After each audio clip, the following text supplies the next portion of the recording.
क्या कर रही हो माँ? खाना बना रही हूँ, और क्या। माँ, इतनी गर्मी हो रही है, शाम को बना लेना।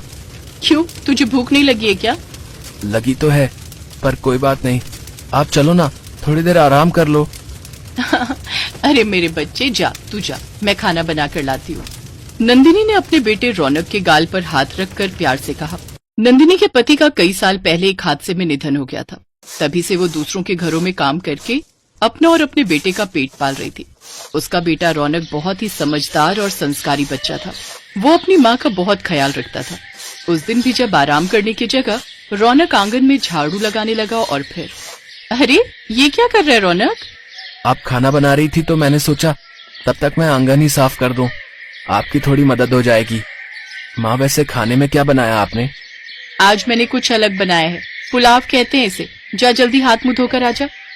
रौनक फौरन हाथ मुंह धोकर आया और खाने के लिए बैठ गया।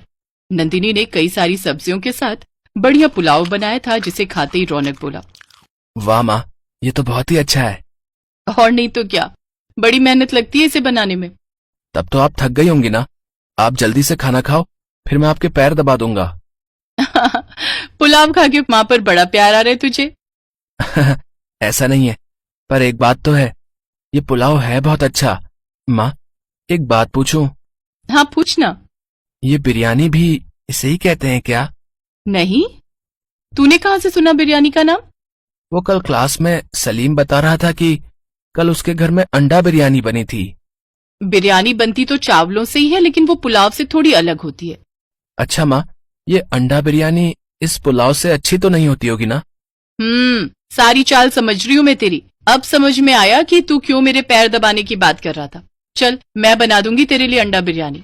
रौनक की चोरी पकड़ी गई थी और इस बात पर वो दोनों जोर जोर से हंसने लगे। इसी तरह कई साल बीत गए। अब रौनक जवान हो गया था और नंदिनी बूढ़ी। रौनक ने कई जगह नौकरी ढूंढने की कोशिश की, पर उसे कहीं भी नौकरी नहीं मिली। इसीलिए मजबूरी में नंदिनी को अभी भी दूसरों के घरों में काम करना पड़ रहा था। और फिर एक दिन, आओ माँ, जल्दी से हाथ मुंह धो लो, मैंने आपके लिए खाना बनाया है। क्या तूने खाना बनाया है? हाँ माँ, आप सारा दिन काम करती हो और मैं नालायक कुछ भी नहीं कर पा रहा। ऐसा क्यों बोलता है पगले, अभी तो मैं काम कर सकती हूँ। नहीं माँ, अब काम करने की उम्र मेरी है, पर क्या करूं, मुझे कोई नौकरी ही नहीं दे रहा। हर जगह भारी घूंस मांगते हैं सब। तू चिंता मत कर, देखना एक दिन तू खूब पैसे वाला बनेगा। पता नहीं वो दिन कब आएगा। अच्छा वो सब छोड़ो, जरा देखो तो सही, मैंने आपके लिए क्या बनाया है। जैसे रौनक ने पतीला खोला तो नंदिनी हैरान रह गई। रौनक ने उसके लिए अंडा बिरयानी बनाई थी। पतीले से बहुत ही अच्छी खुशबू आ रही थी और फिर, अरे वाह, खुशबू तो बहुत अच्छी आ रही है, लेकिन तूने अंडा बिरयानी कब बनानी सीख ली रे? बस आपको देखकर। अब बातें मत करो, जल्दी से खाकर बताओ ना कैसी बनी है। पहली बार रौनक ने अपनी माँ के लिए खाना बनाया था और फिर जैसे ही नंदिनी ने पहला निवाला खाया, अरे वाह रौनक, कितनी बढ़िया बनाई है रे तूने, एकदम बढ़िया, मजा आ गया। अब से तू ही बनाएगा हमेशा ये अंडा बिरयानी। ठीक है माँ, जैसा आप कहो।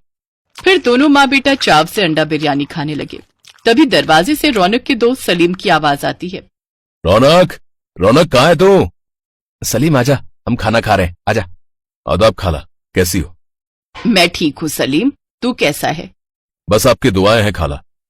ओहो, खुशबू तो बड़ी अच्छी आ रही है। आज क्या बनाया है खाला? आज तेरे दोस्त ने अंडा बिरयानी बनाई है, खाकर देख, आजा। अंडा बिरयानी का नाम सुनते ही सलीम झट से थाली लेकर बैठ गया और पहला निवाला खाते ही सलीम ने कहा, अरे वाह मियाँ, छुपे रुस्तम निकले तुम तो, है भाई, माशाअल्लाह, क्या हुनर पाया है।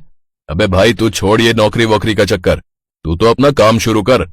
अल्लाह की कसम खूब बिकेगी तेरी अंडा बिरयानी, और ना बिके तो मेरा नाम बदल देना। थोड़ी देर बाद सलीम वहां से चला गया, पर रौनक के मन में उसकी बातें बार बार घूमने लगी। और फिर अगले दिन, सुन सलीम, बोलना भाई। मैंने बहुत सोचा, तू क्या बोलता है, मैं ठेला लगा लूं क्या अंडा बिरयानी का?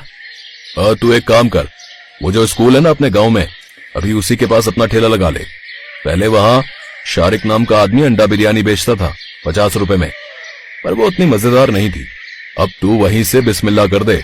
और सुन, तू चिंता मत कर, मैं तेरी मदद करूंगा, कुछ पैसे पड़े हैं मेरे पास।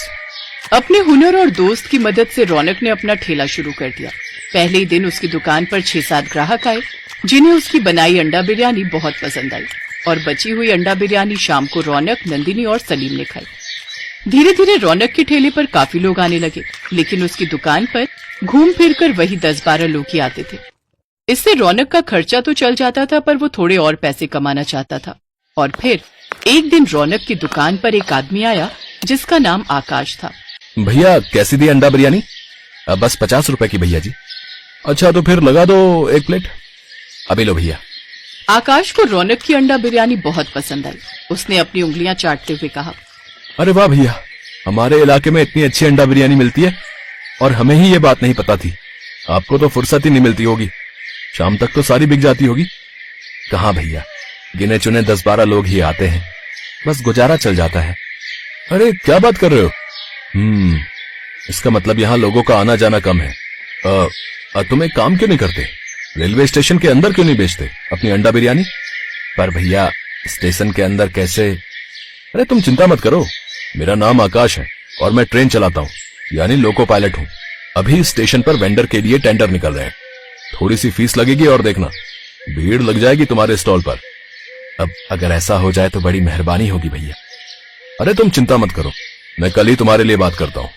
कहते हैं कि मेहनत करने वाले का साथ ऊपर वाला भी देता है। उसने आकाश को रौनक की मदद करने के लिए भेजा था। आकाश ने सारी कागजी कार्रवाई करने में रौनक की मदद की और रौनक को स्टेशन के अंदर अपना स्टॉल लगाने की जगह मिल गई। फिर क्या था, पहले ही दिन रौनक की सारी अंडा बिरयानी सिर्फ 3 घंटों में ही बिक गई। फिर अगले दिन से सलीम भी रौनक के साथ आने लगा। काम चल निकला और रौनक खूब पैसे कमाने लगा। फिर ठीक 2 सालों के बाद रौनक नंदिनी को स्कूटर से बाजार लेकर पहुंचा, जहां वो एक दुकान के सामने जाकर खड़े हो गए। यहाँ क्या है, क्या दिखाना चाहता है रे? देखो माँ, हमारी अपनी दुकान, रौनक की अंडा बिरयानी। अब नाम कैसा है दुकान का? तू सच कह रहा है रौनक? जुग जुग जिए मेरा लाल, जुग जुग जिए।